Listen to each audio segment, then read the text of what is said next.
Okay, let's continue our lesson. Leaves make food for the plants. Leaves जो है वो plants के लिए खाना बनाते हैं. कैसे? Green plants make their own food using chlorophyll. अब ग्रीन प्लांट्स अपना खाना खुद बनाते हैं. क्या यूज़ करते हैं? क्लोरोफिल, जो उनके लीव्स में प्रेजेंट है. Water absorb by roots, water जो रूट से एब्जॉर्ब होता है. Light absorbed by chlorophyll when falls on the leaf. अब ये मैं आपको पहले भी बता चुकी हूँ. लाइट जिसको कौन पकड़ के रखता है? क्लोरोफिल पकड़ के रखता है जब वो लीव्स पे गिरती है. And carbon dioxide absorbed from the air through stomata. और स्टोमाटा के थ्रू एयर जो है कार्बन डाइऑक्साइड वो लीफ में एंटर कर जाती है. तो आपको ये लिखना है green plants make their own food using chlorophyll, water, light and carbon dioxide. अब ये process by which leaf change water and carbon dioxide into food using sunlight is called photosynthesis. तो अब यही प्रोसेस यानी यही पूरा जो एक चलता है प्रोसेस जिसमें लीफ जो है वाटर और कार्बन डाइऑक्साइड को किस में चेंज कर देती है? खाने में, फूड में. कार्बन सनलाइट यूज़ करके उसको कहते हैं फोटोसिंथेसिस. लेकिन देखिए आप कैसे लिखेंगे. The process by which leaves change water and carbon dioxide into food using sunlight and chlorophyll and in the presence of chlorophyll is called photosynthesis. Okay, अब देखो जो नॉन ग्रीन प्लांट्स हैं जैसे mushroom get their food from soil. ये अपना खाना खुद नहीं बना पाते. ये खाना कहाँ से लेते हैं? सॉइल से लेते हैं. क्यों? क्योंकि ये नॉन ग्रीन है, इनमें क्लोरोफिल प्रेजेंट नहीं है. तो जिनमें क्लोरोफिल प्रेजेंट नहीं होता, जो लीव्स ग्रीन नहीं होती, वो अपना खाना खुद नहीं बना सकती. ये देखिए कि chlorophyll absorb sunlight on the leaves of the plant. यहाँ लीव्स है तो यहाँ पे सनलाइट आई, क्लोरोफिल ने एब्जॉर्ब कर लिया. Carbon dioxide is absorb from the air through stomata. Leaf के नीचे स्टोमाटा है, वो होल है, छेद हैं, उनमें से कार्बन डाइऑक्साइड अंदर चली गई. और रूट, नीचे से रूट्स ने water and absorb water and nutrient from soil. मिट्टी से इन्होंने वाटर और न्यूट्रिएंट ले लिया रूट्स ने. And the stem carries them from the roots to the leaves. और स्टेम यहाँ से ले जाती है क्या? वाटर और न्यूट्रिएंट रूट्स से कहाँ ले जाती है?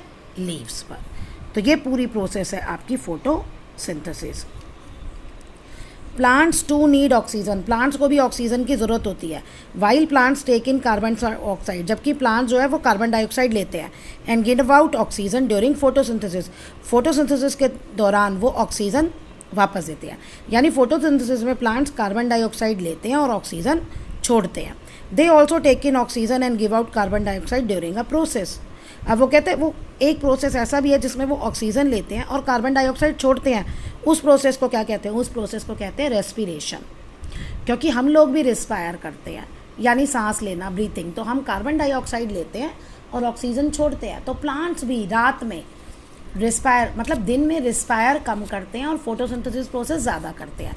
लेकिन नाइट में ये उल्टा हो जाता है, रेस्पिरेशन प्रोसेस बढ़ जाता है और फोटोसिंथेसिस का रेट कम हो जाता है. अब देखिए जो फूड है, food prepared by leaves through photosynthesis is called glucose. अब जो खाना बनाते हैं ना प्लांट्स, उसको हम ग्लूकोज कहते हैं. Plant uses this food for daily functioning and store extra food as starch in its different part. अब प्लांट्स जो हैं वो इस फूड को यूज़ करते हैं अपने डेली काम के लिए. जैसे हम लोग खाना खाते हैं, हमें भी अपनी काम करना होता है ना. एंड स्टोर एक्स्ट्रा, और जो उनका बचा हुआ फूड होता है वो स्टार्च के रूप में इन डिफरेंट पार्ट, अलग अलग पार्ट्स में प्लांट के स्टोर हो जाता है. And we eat those part of a plant that have stores of starch. और हम वही खाते हैं जो हम फल और सब्जियां खाते हैं, फ्रूट्स एंड वेजिटेबल्स, वो यही स्टोर्ड स्टार्च है प्लांट्स का जिसको हम खाते हैं.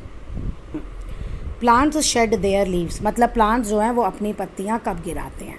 Many trees shade their leaves at particular time of the year.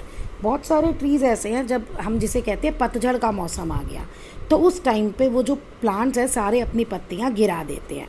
और ऐसे ट्रीज़ को हम कहते हैं डेसिडुअस ट्रीज़. डेसिडुअस ट्रीज़ कहा जाता है. Leaves that fall on the ground should not be thrown away. कहते हैं लीव्स जो ग्राउंड पे गिरती हैं उन्हें हमें फेंक नहीं देना चाहिए. दे रॉट इन द सॉइल, वो मिट्टी में ही रॉट मतलब सड़ गल जाती हैं. एंड फॉर्म कंपोस्ट, और वो एक तरह का मैन्यूर खाद बना लेती हैं प्लांट के लिए. और compost make the soil rich, compost जो है वो सॉइल को रिच बनाता है। क्या मतलब है? प्लांट्स को खाने के लिए न्यूट्रिएंट्स चाहिए, आयरन, कैल्शियम, जो हमें भी चाहिए, आपने सुना होगा। तो जब ये रॉटनिंग प्रोसेस होती है, यानी जब मिट्टी में पत्तियाँ सड़ गल जाती हैं, तो वो इन्हीं मिनरल्स में चेंज हो जाती हैं और यही प्लांट फिर अपना खाना दोबारा से ले लेते हैं। और जिस सॉइल में ये मिनरल्स नहीं होते वहाँ प्लांट्स अच्छे से ग्रो नहीं करते। Plants that grow on this nutrient rich soil are healthy. अब प्लांट जो इस न्यूट्रिएंट रिच सॉइल में ग्रो करते हैं उनको हम कहते हैं healthy. Some trees such as pine and red cedar that do not shed their leaves and remain green throughout the year are known as evergreen trees. अब कुछ पेड़ ऐसे हैं जैसे पाइन, उसमें क्या होता है, वो पत्तियां नहीं गिराते, मतलब उनमें गिरती हैं पत्तियां लेकिन अलग अलग टाइम पे गिरती हैं। और आप देखोगे, जब भी आप देखोगे ना, तो आपको पेड़ हरा भरा नज़र आएगा, यानी एक ही टाइम पे उस पेड़ की सारी पत्तियां नहीं गिरती, अलग अलग टाइम पे अलग अलग पत्ती गिरती है और वो पूरे साल आपको ग्रीन दिखेगा। तो ऐसे ट्रीज़ को हम कहते हैं एवरग्रीन ट्रीज़। फिर लीफ चेंज कलर, लीफ का कलर चेंज होता है। Leaves of some trees change their colour in autumn. Autumn season में लीव्स का कलर चेंज हो जाता है, पतझड़ सीजन में। लीव्स ऑफ द ट्रीज, किसकी, जैसे maple and birch, become red, orange, yellow, brown in autumn. तो किस किस की ट्रीज, मैपल का, बिर्च का, क्या हो जाती है, कभी येलो, रेड, ऑरेंज, येलो और ब्राउन हो जाती हैं